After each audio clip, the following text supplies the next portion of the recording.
먼저 여기 보면 우리 또 김다미 선생님이 가나다 순으로 앞에 계신 것 같습니다. 그래서 김다미 선생님 한 1분 정도 소감을 A4 내주시는 거는 지난번에 너무 감사히 잘 받았고요. 또 한번 뭐 이렇게 글로 쓰셔서 보내주시면 고맙고, 오늘 또 소감을 또 이렇게 정리하는 의미에서 한번 말씀 좀 부탁드리겠습니다. 음성 해제해 주시고요. 네, 부탁드립니다.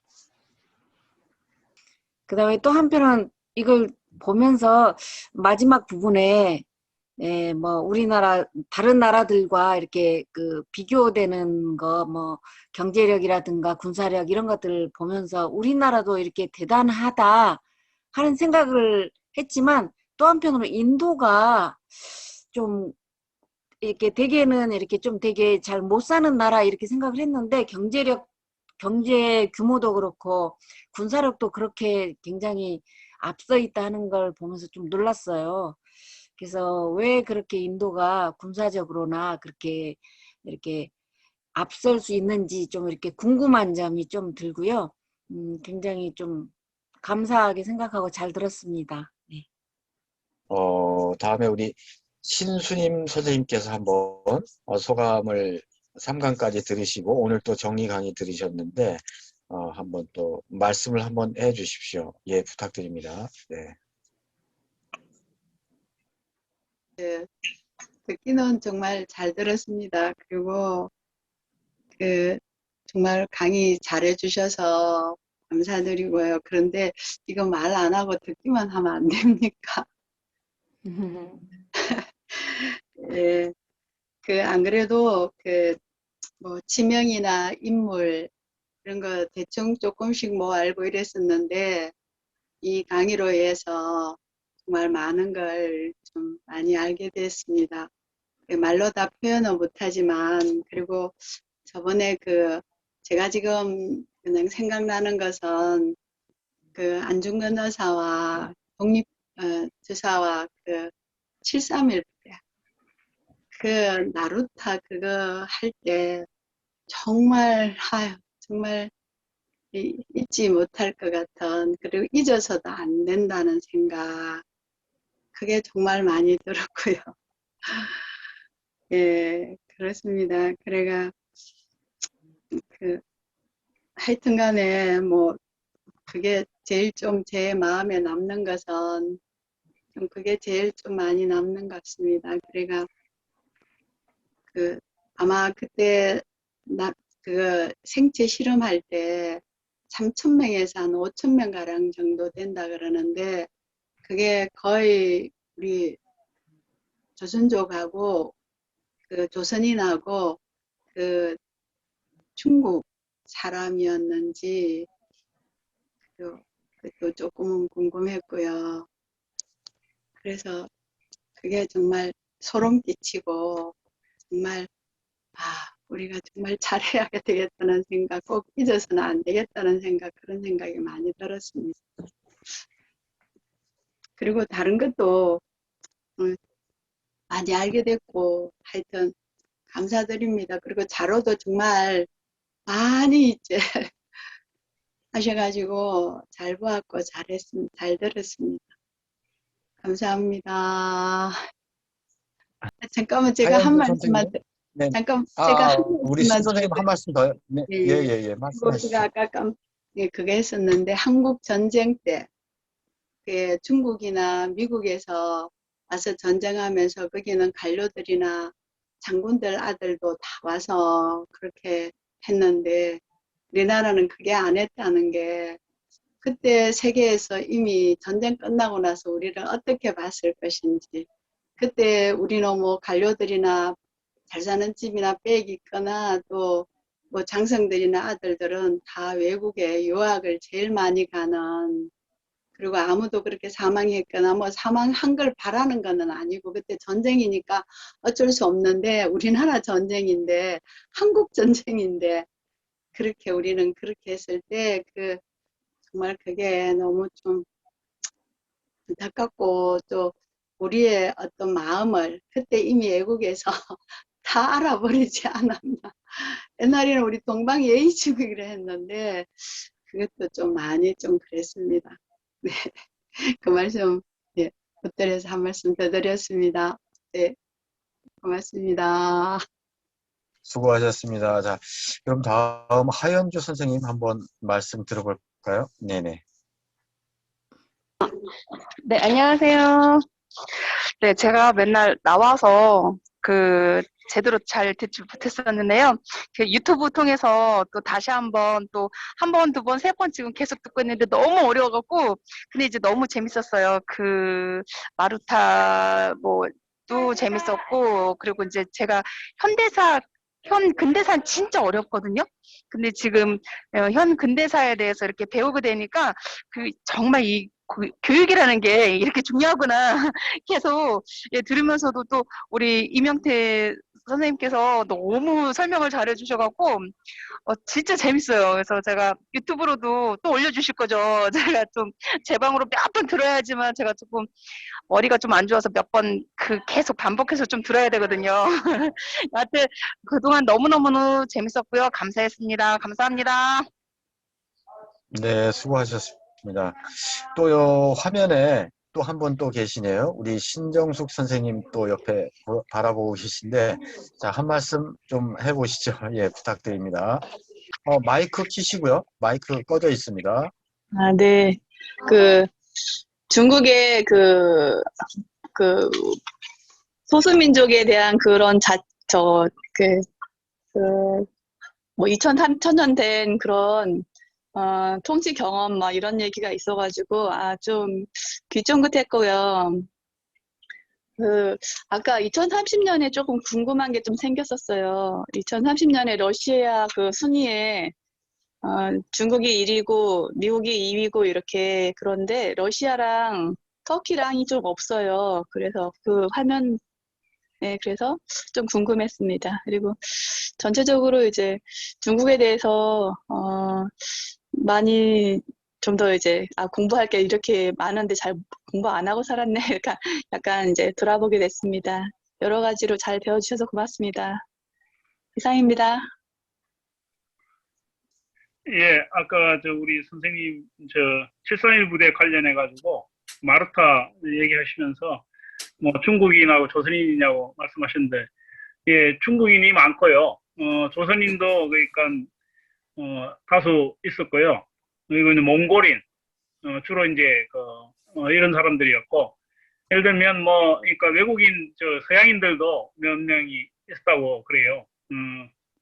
확인된 인물에 대해서는 이런 명단이나 이런 것들이 전부 정확하게 다 밝혀지진 않았는데, 알려진 사람들은 명단을 이렇게 확인해서 중국에서 발표를 했고요. 조선인 같은 경우는 대부분 이제 그러니까 항일운동을 하다가 잡힌 사람들이 많았다고 합니다. 저번에 그때 제가 말씀드렸던 심덕룡 같은 분은, 소련하고 연계해서 그러니까 비밀 활동을 하던 또 독립운동가였습니다. 그런 분들이 많았고, 그건 말씀드리고, 그리고 이제 아까 러시아 말씀하셨는데, 그건 제가 정확하게, 그러니까 어디, 신문에서 나온 표를 제가 가지고 온 거고, 그 순위나 이런 것들은 정확한 것은 아닙니다. 대충의, 그러니까 언론사에서 여러 가지 자료들을 종합해서 추산한 거고, 2030년 정도에 그렇게 될 것이라고 예상을 하는데 아마 대체적으로 큰 차이는 없을 거라고 봅니다. 그리고 이제 러시아와 터키 같은 경우는 실제 이제 러시아는 거대 국가이고 자원이 풍부하지만 경제적인 측면에서는 약점이 너무 많습니다. 예를 들면 자체 그러니까 기술 능력이나 이런 것들이 기초산업 같은 경우는 굉장히 뛰어난데, 사실 우리가 가장 강점은 그러니까 이 응용 능력이거든요. 기술도 우리는 하여튼 그러니까 기초는 아직은 많이 뒤져요. 영국이나 프랑스 이런 데 비해서 훨씬 밀리고 있고, 그렇지만 이렇게 그러니까 응용하는 그야말로 그러니까 공학적인 부분은 최고입니다. 미국에 못지않은 그러니까 1, 2위를 다투잖아요. 그런 능력에서 굉장히 뛰어나고, 터키 같은 경우도 20위권 안에 들긴 하지만 경제적으로 터키도 굉장히 큰 나라지 않습니까? 영토도 넓고 인구도 한 8천만 명, 이렇게 되니까 굉장히 큰 나라인데 경제 규모에서 10위 안으로 들어오기는 제가 보기에는 쉽지 않은 그런 약점들을 가지고 있습니다. 결국 그러니까 한 나라가 경제적으로 최고 수준에 올라가려면 여러 가지 측면이 있지만 기술 능력이라든지 이런 그러니까 기술력과 더불어 그걸 그러니까 이렇게 발전시킬 수 있는 시스템 이런 부분들이 굉장히 중요하죠. 그런 점에서 보면 시스템 측면에서 러시아나 터키 같은 경우는 약점들이 많습니다. 중국은 한편으로 보면 이게 권위주의 체제이기 때문에 오히려 강점이 더 많은 부분이 있어요. 이건 뭐 좀 다른 측면이지만 경제를 발전시켜 온 과정에 보면 후진국이 그러니까 앞서가는 과정에서 독일도 그랬고 일본도 그랬고 그리고 이제 한국도 그렇고 이른바 체제 자체가 정치 체제가 권위주의 국가가 많았어요. 그런데 이제 한국은 놀랍게도 이런 그러니까 권위주의 체제에서 세계 유일하게 그러니까 경제만 발전시킨 것이 아니고 민주주의를 발전시킨 거거든요. 유일한 국가입니다. 사실 일본과 비교하면 일본은 민주화가 사실 반쪽밖에 안 됐잖아요. 근데 한국은 최고 수준으로 올려놨습니다. 이 굉장히 그러니까 놀라운 모델이죠. 그런 점에서 보면 반드시 이제 한국 형이 그러니까 먹힐 것이다 이렇게 얘기할 수는 없지만 한국은 굉장히 놀라운 그런 경험을 가지고 있는 국가입니다. 아까 뭐 러시아와 그 부분은 그 정도로 제가 말씀을 드리겠습니다. 여기 있네요. 2030년 경제 규모. 여기에 대해서 다시 한번 좀 설명을 부탁드립니다. 아니, 그건 제가 아까 방금 말씀을 드렸는데, 거기 보니까 네. 러시아하고 터키가 빠졌다, 이렇게 말씀을 하셨거든요. 그래서 이제 네. 러시아와 터키가, 터키와 러시아도 20위권 안에는 들지요. 그리고 러시아가 우리보다 앞선 때도 있었어요. 근데 지금은 최근에는 밀렸고, 그렇다면 이제 한국이 제가 볼 때 지금 강점을 발휘하고 있는 것은 IT 기술하고 이렇게 코로나라든지 이런 그러니까 변화되는 상황에 가장 그러니까 유효하고 적절한 기술을 가지고 있어요.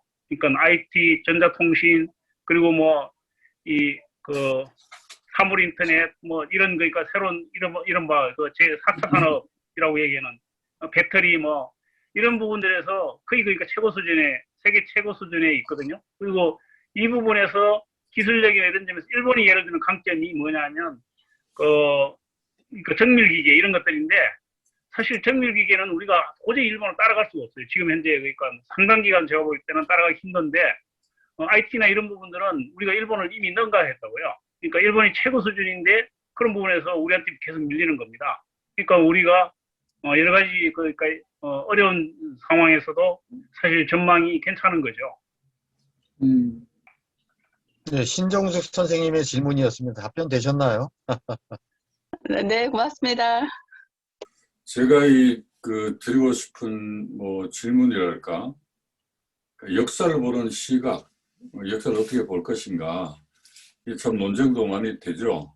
어떤 사람들은 이 자기 중심의 역사, 또 어떤 사람은 시민사관 등등 다양한 시각이 있는데, 우리 이명재 선생님은 오늘 함께 하고 계신 분들한테 역사란 뭔가, 그 다음에 이걸 우리가 어떻게 받아들여야 되는지 어떤 자기 나름의 철학 혹은 소신이 있으시다면 그런 기준을 한번 얘기해 주시는 것도 필요할 것 같아요. 부탁드려볼까요?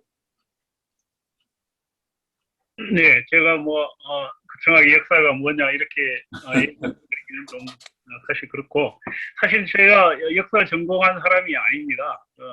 원래 제가 행정학과를 나왔는데 어떻게 하다 보니까 이게 역사를 좀 공부를 하게 됐고 책도 하여튼 역사 관련 책을 썼어요. 지금은 그래서 저는 이른바 그러니까 강단에서 공부한 박사나 이런 게 아니기 때문에 네. 기본적으로 그러니까 약간의 한계를 가지고 있습니다. 그 대신 이제 좀 폭이 넓은 게 제가 가지고 있는 강점이라고 생각을 합니다. 일단 이제 박사들은 어떤 분야에 아주 깊이 파는 거니까 그래서 그 분야에서는 최고의 그러니까 능력들을 가지고 있는데 이게 좀 넓게 그리고 이렇게 같이 엮어 가지고 보는 그런 점에서는 약점을 가지고 있죠.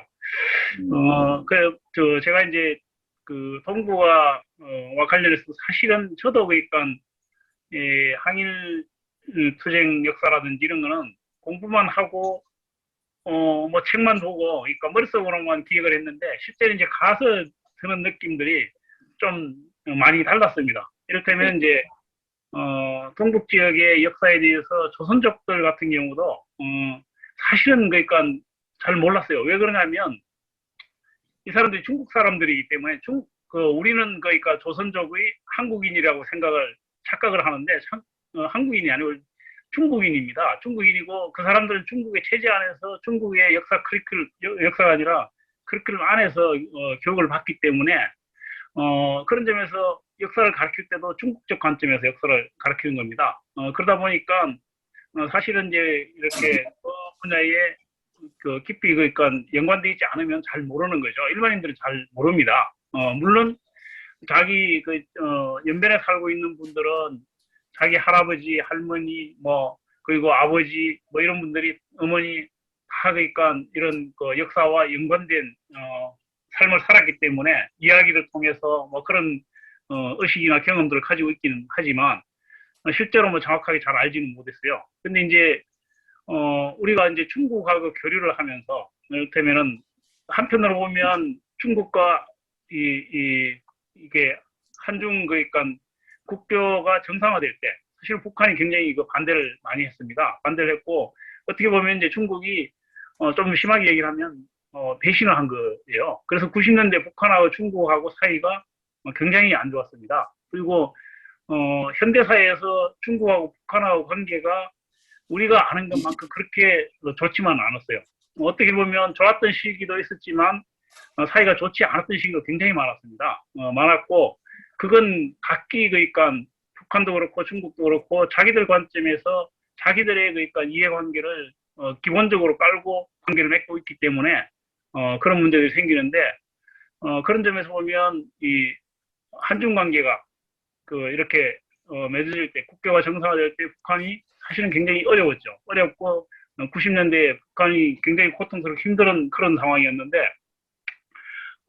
결국 이제 또 한편으로 보면 한중 관계나 이런 게 결국 남북 관계를 보는 데서도 장기적으로 보면 저는 그러니까 도움이 되는 측면이 많다고 생각을 합니다. 그래서 남과 북이 사실은 이제 적대 관계에서 이제는 화해 협력 관계로 그리고 이제 하나의 그 국가로 또는 하나의 민족으로 통일되어가는 과정에 있다고 생각이 들어요. 그런 과정에서 보면 이 중국이라는 그러니까 이 나라를 사이에 놓고 우리가 그 관계가 어떻게 보면 이루어질 수밖에 없는 이런 조건이 있다고 생각을 합니다. 그런 점에서 이 동북 지역을 여행을 하면서 이런 측면들, 그러니까 기본적으로 우리가 역사를 배우는 것은 역사를 공부하는 것은 지금 현재를 어떻게 살 것인가 그리고 앞으로 어떤 문제를 해결할 것인가 이런 것과 깊은 관계가 있기 때문에 그런 점을 좀 그러니까 생각하면서 돌아보면 시사하는 바들이 많다 이런 생각을 저는 하게 됩니다. 네. 우리 한반도는 국토만 분단된 게 아니라 역사를 바라보는 시각, 관점, 사실 여기에도 남과 북이 확연하게 차이가 납니다. 이 부분에 대해서는 어떻게 생각하셨는지 또 어떻게 하면 이걸 하나로 만들 수 있을지 거기에 대해서 우리 이제 유명대 선생님은 어떤 생각을 가지고 계신지 한번 여쭙고 싶네요. 네, 굉장히 중요하고 핵심적인 문제라고 생각을 합니다. 이를테면 이제 지금은 그래도 조금 나아졌지만 아직도 항일무장 투쟁에 대해서 남한에서는 얘기하는데 한계가 있습니다. 이를테면 김일성이 항일무장 투쟁을 했다 이런 사실 자체를 지금 부정하는 사람은 거의 없습니다. 물론 그러니까 아주 얼토당토하는 얘기를 하는 사람도 아직도 있지만 그리고 그걸 얘기했다고 그래서 문제가 되지는 않습니다. 그렇지만 엄밀하게 이를테면 항일무장 투쟁에 대해서 남한에서 객관적인 평가를 내리기에는 남한의 학자들도 여전히 그러니까 편견을 가지고 있다고 저는 봐요. 네. 그런 점에서 그 부분들을 그러니까 깨기 위한 노력이 필요하고 그건 제가 볼 때 그러니까 좀 더 진지하게 그러니까 일방적인 이를테면 이제 반공 이데올로기라든지 편향 이런 것들을 벗어나서 객관적으로 보려는 노력과 시각을 가지면 충분히 저는 볼 수 있다고 생각을 합니다. 우선 이제 남한에 살고 있는 사람들은 그런 것이 필요하고 북한 역시도 제가 볼 때는 북한의 관점에서 역사를 해석하고 있기 때문에 남한과 반드시 일치할 수는 없다고 봐요. 그 역사적 사실 자체를 놓고 해석이 결국 따를 수밖에 없기 때문에 우리가 몇 사람이 모여서 밥을 먹었는데 5명이 밥을 먹었는데 얘기를 나누고 분위기를 봤습니다. 그러니까 5명이 봤는데 돌아서서 그게 어땠냐 이렇게 얘기하면 다 다를 수밖에 없는 거죠. 그리고 사람들이 상대가 어떤 얘기를 했는데 그게 어떤 관점에서 얘기했는지에 대해서도 해석이 다를 수밖에 없는 겁니다. 그런 것처럼 그 역사라는 건 결국 어떤 관점에 어떤 위치에 서 있느냐에 따라서 다르게 해석될 수밖에 없는데 그래도 그러니까 좀 더 1차적으로 객관적으로 보려는 그런 노력이 된다면 많은 부분에서 그러니까 해결할 수 있을 것이라고 생각을 하고 특히 이제 동북공정과 관련해서 동북공정은 과거의 고대사뿐만 아니라 사실은 현대사 부분에서 동북공정이 여전히 진행이 되고 있는 겁니다. 제가 북만주 얘기도 그렇고 남만주 또는 동만주 지역을 얘기하면서 계속 얘기를 했던 것은 이 조선인 혁명가들 그리고 중국에서는 이 조선인 혁명가들이 아니라 많은 부분을 중국 조선족 혁명가 이렇게 얘기를 하고 있는 겁니다. 실제로 이미 북한에서 혁명가로 추대하고 있는 사람들도 그렇게 평가를 하고 있어요. 그런 점에서 보면 이런 문제를 해결하는 것은 북한의 힘만으로 될 수 없는 부분도 있다고 봅니다. 북한과 중국의 관계는 아주 밀접한 좋은 관계이기도 하지만 또 한편으로는 그런 점에서 또 역사 문제를 가지고 본격적으로 논쟁하거나 실험을 할 수 있는 이런 점에서 어려움도 있다고 생각을 해요. 그렇지만 남한은 훨씬 더 객관적인 위치에서 그 문제를 이야기할 수 있는 중국에 훨씬 더 이야기하기 좋은 위치에 있기도 하다고 생각을 합니다. 그런 점에서 본다면 현대사에 대한 서로 남북의 힘을 합쳐서 제대로 된 역사 해석을 하기 위한 노력이 필요하고 잘못된 부분에서 바로잡기 위한 노력도 같이 기울이는 게 좋지 않을까 이런 생각을 저는 합니다. 그러면 이번 달 4번에 걸친 우리 임영태 선생님의 강의를 끝으로 5월 강좌는 마무리하는 걸로 하고요. 다음 달에 또 강좌가 있죠. 임영태 선생님 유라시아 강좌에 이병헌 교수와 더불어서 하실 텐데 그때 다시 뵙기로 하고 모두들 건강하게 다음 주에 다시 뵙는 걸로 하겠습니다. 죄송하고 또 고맙습니다. 오늘 강의는 이걸로 마치도록 그렇게 하겠습니다. 수고하셨습니다. 수고하셨습니다. 감사합니다.